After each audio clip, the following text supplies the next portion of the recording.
नमस्कार दोस्तों, आपका स्वागत करता हूं आप ही के यूट्यूब चैनल में। वीडियो को स्टार्ट करने से पहले आप सभी से रिक्वेस्ट करूंगा, अगर अभी तक आपने चैनल को सब्सक्राइब नहीं किया है तो it's request to all please channel को सब्सक्राइब कीजिए, वीडियो को लाइक कीजिए एंड शेयर कीजिए एज मच एज पॉसिबल, ताकि ज़्यादा से ज़्यादा लोगों तक ये वीडियो पहुंच सके। तो चलिए स्टार्ट करते हैं, जहां पर देखिए आज हम लोग डिस्कशन करेंगे अबाउट H1B वीज़ा को लेकर के जो लेटेस्ट अपडेट आ रहा है, इसका क्या इंपैक्ट पड़ेगा IT स्टॉक्स में। इन सभी चीज़ों की इस वीडियो में डिस्कशन करेंगे, साथ साथ क्या राहत की खबर आ रही है उसको भी चेक करेंगे, क्यों IT स्टॉक्स में अपॉर्चुनिटी हो सकता है बाइंग को लेकर के, इन सभी चीज़ों को चेक करेंगे। तो चलिए स्टार्ट करते हैं, जहां पर सबसे पहले चीज बताना चाहूंगा कि मार्केट क्लोज होने के बाद यहाँ पर देखिए ट्रम्प की तरफ से अपडेट आया फी हाइक को लेकर के कि H1B वीजा का जो रहता है यहाँ पर फी बढ़ा दिया जा रहा है। नया जो प्राइस फीस रहेगा वो आपका $1 लाख का, यानी 88 लाख का आपको पेमेंट करना रहेगा। पहले कितना था, तो पहले देखिए $4,500, देखिए अपर बैंड था। रेंज कितना था, तो $1,700 से लेकर के $4,500 के रेंज में रहता था।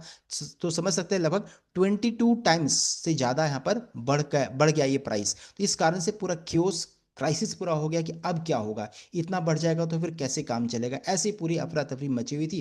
एंड उन्होंने क्यों किया, रीजन क्या था, restricting the entry of certain non immigrants worker, साथ साथ एम्प्लॉयमेंट जनरेशन को लेकर के कि अमेरिका में अमेरिका के लोगों को यहाँ पर एम्प्लॉयमेंट जनरेट होगा, तो इस कारण से किया जा रहा है। साथ साथ जो अच्छे टैलेंट है वही अमेरिका तक पहुंच पाए, इन सभी कारण से उन्होंने ऐसा किया, ये अपडेट आया था। तो अच्छा खासा फी हाइक हुआ एंड बहुत सारे IT कंपनीज को लेकर के हुआ कि TCS, इन्फोसिस, विप्रो, एसिलटेक ऐसे कंपनीज क्रैश कर सकते हैं, ऐसा डर सताने लगा। उसका सभी कंपनीज ने अपना अपना आप देखिए डेटा सामने लाया कि अगर चेक करेंगे 2022 से लेकर के 2025 2022 से 2025 का अगर चेक करेंगे, यानी कि क्या है ये data, top Indian IT firms जो रहते हैं अंदर H1B एलोकेशन को लेकर के अपडेट था।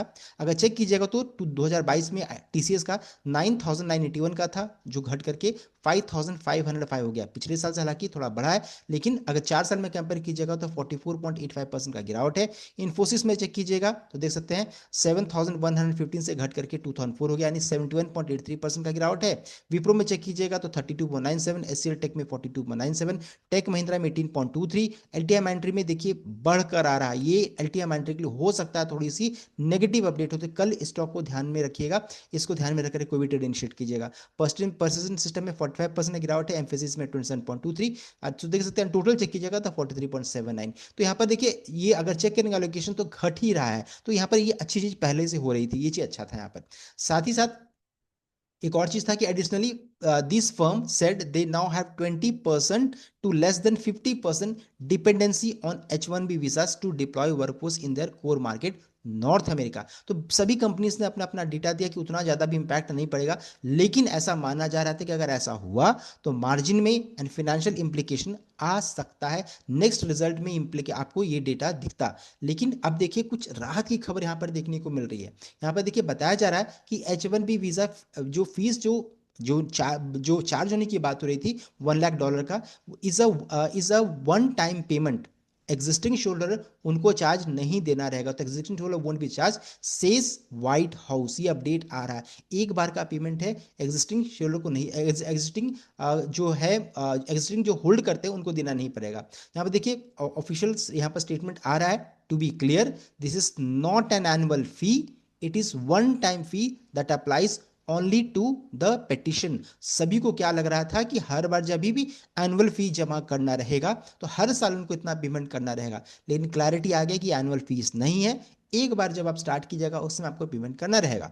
दोस्त who have already hold H1B visa and are currently outside of the country right now will not be charged। देख सकते हैं, तो अगर आप फिर से री एंट्री लीजिएगा, जैसे मान लीजिए जिनके पास ऑलरेडी पहले से है, इंडिया से मान लीजिए, अमेरिका से मान लीजिए इंडिया आ चुके हैं, अभी अभी क्या हो जाएगा कि उनको अभी ऐसा लग रहा है कि अगर मान लीजिए अमेरिका में तुरंत में एंट्री नहीं लेंगे तो फिर उनको इतना पेमेंट करना रहेगा। तो इनका कहना है कि जो इंडिया अमेरिका से बाहर है, पहले से होल्ड करें, तो उनको चार्ज नहीं देना रहेगा। तो ये जो अफरा तफरी मची थी दिल्ली एयरपोर्ट में भी चेक कीजिएगा, तो अब उनके लिए थोड़ी सी राहत की खबर यहाँ पर देखने को मिल रही है। तो H1B visa holder can leave and re enter, जा भी सकते हैं, अभी आ भी सकते हैं, कुछ भी कर सकते हैं अगर आपके पास है तब। ये सिर्फ नए नए के लिए यहाँ पर स्टार्ट हो रहा है, तो ये चीज यहाँ पर एक अच्छी खबर, राहत की खबर यहाँ पर देखने को मिल रही है। So the one time nature of fee means it is unlikely to cause wide spread chaos. तो जो केओस अभी हम लोग सोचे थे वैसा नहीं होगा, दैट वाज इनिशियली फियर, हम लोग ने बहुत डरे थे कि ऐसा हो सकता है। So the overall number of visas for the stock firm has dropped, but the change reflects a strategic shift, not a crisis. तो क्राइसिस नहीं है ये, इस चीज को मान लीजिए। तो यहाँ पर ये एक अच्छी खबर, राहत की खबर यहाँ पर देखने को मिल रही है। एंड यहाँ पर अगर चेक करेंगे एडीआर की स्थिति, इन्फोसिस एडीआर में ऑलरेडी 3.5% का गिरावट हो चुका है, विप्रो एडीआर में 2% का गिरावट हो चुका है। अगर मान लीजिए कल के दिन में मार्केट में गिरावट होती है इन शेयर्स में, आईटी शेयर्स में, तो हमारे लिए एक मौका हो सकता है। अच्छी चीज क्या है कि जो भी बुरी खबर थी हमारे मार्केट क्लोज होने के बाद ही आया, एंड हमारे मार्केट क्लोज होने से, ओपन होने से पहले ये अच्छा यहाँ पर हो रहा, तो ये चीज यहाँ पर अच्छी देखने को मिल रही है। तो अच्छा था, मार्केट बंद था, ये न्यूज आया, किसी को कुछ नुकसान नहीं हुआ। So it can be an opportunity, opportunity हो सकता है हमारे लिए। मान लीजिए अगर कल के दिन में गिरावट होती है तो हमारे लिए एक अपॉर्चुनिटी हो सकता है। बिकॉज देखिए मार्केट क्लोज होने के बाद इन्फोसिस की तरफ से डिविडेंड का अपडेट आया था, उनका कहना था कि बोर्ड ऑफ डायरेक्टर्स की मीटिंग होगी।